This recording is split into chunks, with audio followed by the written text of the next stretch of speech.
शिवपुराण उमा संहिता अथ पंचदशोऽध्यायः।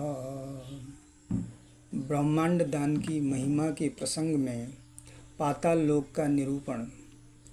व्यास जी बोले, हे सनत कुमार जी, जिस एक ही दान के होता है, मनुष्यों के हित के लिए उस दान को आप मुझसे कहें। सनत कुमार जी बोले, समय पर जिस एक ही दान के करने से मनुष्य सभी दानों का फल प्राप्त कर लेता है, आप सुनिए। सभी दानों में ब्रह्मांड का दान निश्चय ही श्रेष्ठ है। मुक्ति की कामना करने वाले मनुष्यों को संसार से पार होने के लिए ये दान अवश्य करना चाहिए। मनुष्य सभी दानों को करने से जिस फल को प्राप्त करता है, उतना ही फल ब्रह्मांड के दान से प्राप्त करता है और वो सातों लोकों का स्वामी भी हो जाता है। जब तक आकाश में चंद्रमा एवं सूर्य हैं और जब तक पृथ्वी स्थिर है, तब तक ब्रह्मांड का दान करने वाला वो मनुष्य अपने बंधु बांधवों के साथ संपूर्ण कामनाओं को प्राप्त कर देवताओं के घर स्वर्ग में आनंद पूर्वक क्रीड़ा करता है और बाद में देवताओं के लिए भी अत्यंत दुर्लभ विष्णु पद को प्राप्त करता है। व्यास जी बोले, हे भगवान, इस ब्रह्मांड का प्रमाण, इसका स्वरूप, इसका आधार और ये जिस रूप में उत्पन्न हुआ है, ये सब मुझे बताइए, जिससे मुझे विश्वास हो जाए। सनत कुमार जी बोले, हे मुनि सुनिए, मैं संक्षेप में इस ब्रह्मांड की ऊंचाई तथा विस्तार को कहता हूँ। इसे सुनकर व्यक्ति पापों से मुक्त हो जाता है।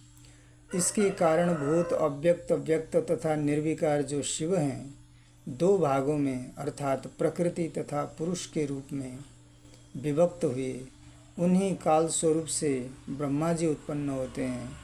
तब ब्रह्मा जी 14 भुवन वाले ब्रह्मांड की रचना करते हैं। हे तात, मैं क्रम से संक्षेप में उसे कहता हूँ, आप सावधान होकर सुनिए। जल के मध्य में स्थित ब्रह्मांड के नीचे 7 पाताल हैं और ऊपर स्वर्गादि 7 भुवन हैं। उनकी ऊंचाई क्रमशः एक की अपेक्षा दुगुनी है।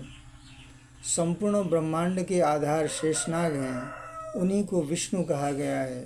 ब्रह्मा की आज्ञा के अनुसार वे इस संपूर्ण जगत को धारण करते हैं। शेषनाग के इन गुणों का वर्णन करने में देवता तथा दानव भी समर्थ नहीं हैं। उन्हें अनंत भी कहा जाता है। सिद्ध देवता तथा ऋषिगण उनकी पूजा करते हैं। 1000 फणों से युक्त वे शेषनाग अपने 1000 फणों की मणियों से संपूर्ण दिशाओं को प्रकाशित करते रहते हैं। वे फणों पर निर्मल स्वस्तिक का आभूषण धारण करते हैं। वे मद से घूमते हुए नेत्रों वाले तथा अग्नि से युक्त श्वेत पर्वत के समान हैं। वे माला, मुकुट तथा सर्वदा ही एक कुंडल को धारण कर शोभायमान हैं। वे आकाश गंगा के प्रवाह से युक्त श्वेत वर्ण के पहाड़ के समान सुशोभित होते हैं।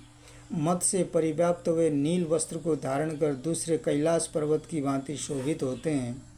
वे अपने आयुध हल में हाथ का अग्रभाग लगाए रहते हैं तथा उत्तम मूसल धारण किए रहते हैं।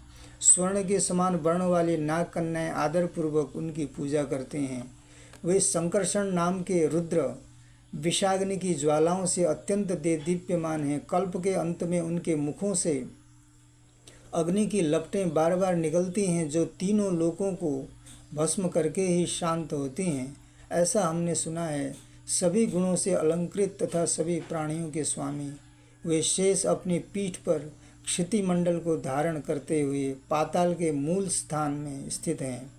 देवगण इच्छा करते हुए भी उनके पराक्रम के प्रभाव का वर्णन करने में तथा उनके स्वरूप को जानने में समर्थ नहीं हैं। जिनके फणों में स्थित मणियों की अरुण कांति से रंजित संपूर्ण पृथ्वी उनके सिरह पृष्ठ में पुष्पों की माला के समान विराजमान है, उनके पराक्रम का वर्णन कौन करेगा।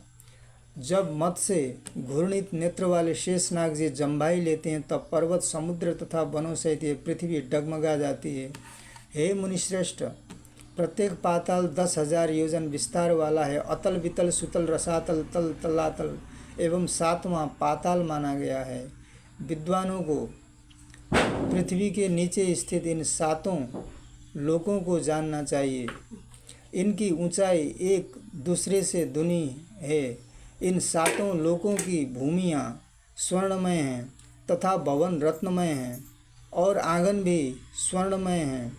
उनमें दानव दैत्य नागों की जातियाँ, महानाग राक्षस तथा दैत्यों से उत्पन्न अन्य उपजातियाँ निवास करती हैं।